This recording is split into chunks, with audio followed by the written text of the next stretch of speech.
If you have a Samsung or an iPhone and your main priority is about storage, then you might want to know this. Because even if you have a phone that has 128 gigs of storage and you're using 79 gigs already, that doesn't necessarily mean your phone storage is going to be full straight away. It means that you still got enough space so you can store more data. But if it's a phone with 64 gigs or 32 gigs of storage, then it's more likely that it's going to get full straight away, because obviously it's lower capacity. It's not going to be great for your phone, because even the storage like this is going to store like tons of stuff, whether if it's music, videos, photos, applications, and even the system software as well, because obviously with that it's going to store a lot of data with it and can potentially fill up your storage, as well as temporary caches, because they can sometimes fill up storage too. And if it gets bigger, then that means it's going to store a lot of the caches just to make the apps running. And if it gets too full, then the apps are going to likely slow down or end up crashing. That also means that it is going to slow down your phone anyways, because within the storage is too full, you won't be able to store any more data, not even download any apps or even save any photos or videos to your phone, because the storage is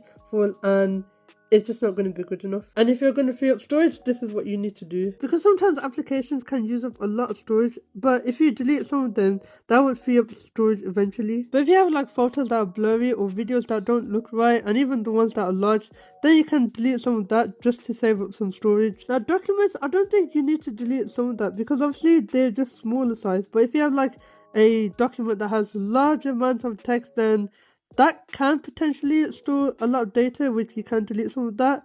So that way, it'll just free up some storage a bit for your device. Don't forget about the temporary cache as well, because with these, they can sometimes fill up your storage and they do need some clearing out. Oh yeah, as for reference, I am using my MacBook just so you can get an idea. But even when you have apps lying about and you still don't use them, with Apple there's a feature that offloads some apps, but that does not necessarily mean the app is deleted. It will eventually delete the app, but it wouldn't delete the data because it's still there. But if you're going to use that app again, then you can download it, but it still keeps that data. So that is pretty cool. And on Samsung there is a feature with that too, to archive apps, but I don't think it applies with most apps, but that is a good feature though. As far as backing up your data and stuff like that, then cloud drive like iCloud or Google Drive would be a great option, just so that everything is just all in one place. But I might as well make a separate video on how cloud storage works, since it's free, and whether or not you should pay for the subscription just so you can get more storage out of it.